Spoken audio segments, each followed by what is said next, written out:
अस्सलाम वालेकुम। इस वक्त हम फैसलाबाद एयरपोर्ट पे बैठे हैं और मेरे साथ मेरे सलार हैं सैयद हसन हमदानी, और वीडियो के एंड में आपको इनका नंबर भी मिल जाएगा कि किसी ने भी नेक्स्ट टाइम इनका जाना हो।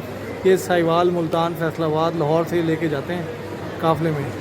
तो हमारा बड़ा अमेजिंग रहा, चीज़ें बहुत मुश्किलात आई वीज़ा में, टिकटों में, चीज़ों में, क्योंकि अरबैन का सीज़न बहुत मुश्किल होता है। बड़ी मुश्किल वीज़े मिले, ख़ास तौर पे ईरान की वजह से। तो मैं सलार साहब से पूछूंगा क्या क्या इनको मुश्किलात आई और किस तरह इन्होंने किया, और अभी जो हमारे सलार के साथ वाक़या वो क्या वाक़या हुआ, वो बड़ा इंटरेस्टिंग वाक़या है टिकट्स का। तो ये ओवर टू हसन साहब, सलार साहब हुक्म करें। सबसे पहले तो सबको मेरी तरफ से सलाम हो।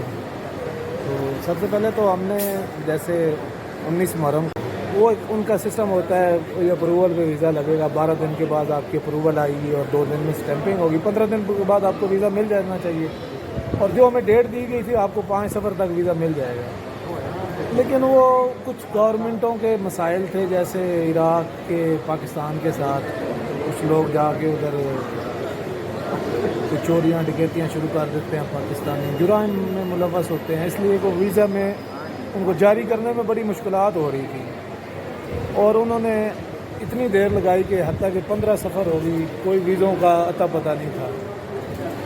फिर भी हम उम्मीद लगा के बैठे हुए थे, अल्लाह की तरफ से बुलावा आएगा, इमाम की तरफ से बुलावा आएगा।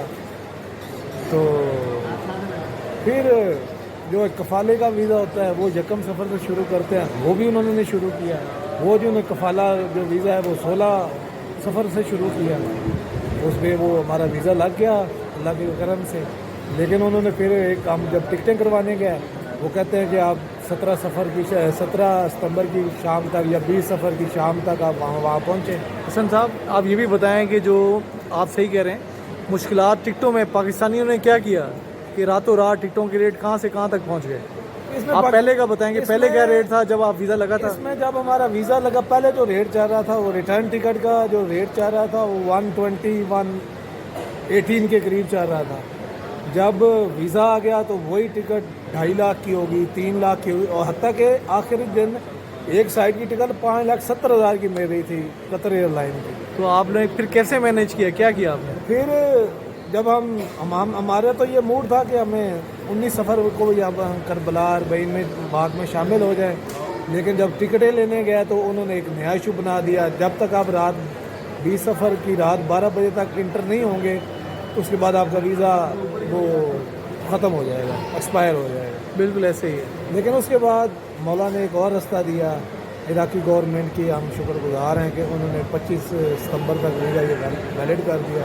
और फिर ड्रामाई अंदाज से हमारा वो जो मौला की तरफ से अगर बुलावा हो तो आपकी ज़रूर सुनी जाती है। बिल्कुल सही कह रहे हैं। तो ऐसा ही हुआ हमारे साथ, तो हमारी टिकटें भी हो गई। अब और एक और वाक़या मैं आपको बताता हूँ, बड़ा दिलचस्प वाक़या है। और वाक़या है, जब हम इधर फैसलाबाद एयरपोर्ट से फ़्लाइट दुबई की 4:30 बजे हमारी फ़्लाइट है यहाँ से नजफ़ के लिए। तो जब मेरे सारे काफ़िले का वो सारे वीज़े ओके हो गए, जब मैंने पासपोर्ट आगे किया तो मेरे वीज़े पे जो अब्बास की स्पेलिंग सिंगल एस लिखा हुआ था और ABBAS लिखा हुआ था, और जो मेरे पासपोर्ट पे था